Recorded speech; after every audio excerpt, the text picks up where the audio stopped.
नमस्कार मेरे प्यारे मित्रों, भगवान की लाठी तो हमेशा तैयार है। इस कहानी को पूरा अवश्य सुने। एक बुजुर्ग दरिया के किनारे पर जा रहे थे।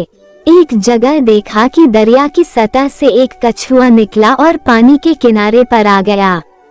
उसी किनारे से एक बड़े ही जहरीले बिच्छू ने दरिया के अंदर छलांग लगाई और कछुए की पीठ पर सवार हो गया। कछुए ने तैरना शुरू कर दिया। वो बुजुर्ग बड़े हैरान हुए। उन्होंने उस कछुए का पीछा करने की ठान ली, इसलिए दरिया में तैरकर उस कछुए का पीछा किया।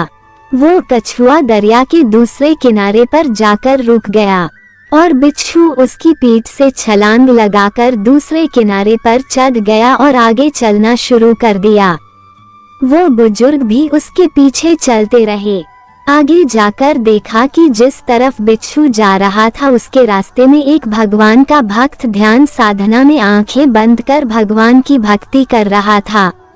उस बुजुर्ग ने सोचा कि अगर यह बिच्छू उस भक्त को काटना चाहेगा तो मैं करीब पहुंचने से पहले ही उसे अपनी लाठी से मार डालूंगा। लेकिन वो कुछ कदम आगे बढ़े ही थे कि उन्होंने देखा दूसरी तरफ से एक काला जहरीला सांप तेजी से उस भक्त को डसने के लिए आगे बढ़ रहा था। इतने में बिच्छू भी वहां पहुंच गया। उस बिच्छू ने उसी समय सांप डंक के ऊपर डंक मार दिया, जिसकी वजह से बिच्छू का जहर सांप के जिस्म में दाखिल हो गया और वह सांप वहीं अचेत होकर गिर पड़ा था। इसके बाद वो बिच्छू अपने रास्ते पर वापस चला गया। थोड़ी देर बाद जब वह भक्त उठा, तब उस बुजुर्ग ने उसे बताया कि भगवान ने उसकी रक्षा के लिए कैसे उस कछुए को दरिया के किनारे लाया, फिर कैसे उस बिच्छू को कछुए की पीठ पर बैठाकर सांप से तेरी रक्षा के लिए भेजा। वो भक्त उस अचेत पड़े सांप को देखकर हैरान रह गया।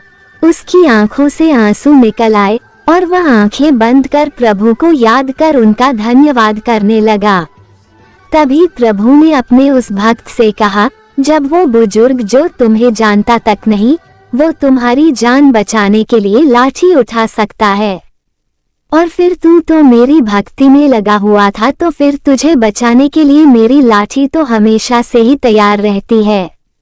हर हर महादेव। ओम नमः शिवाय। धन्यवाद।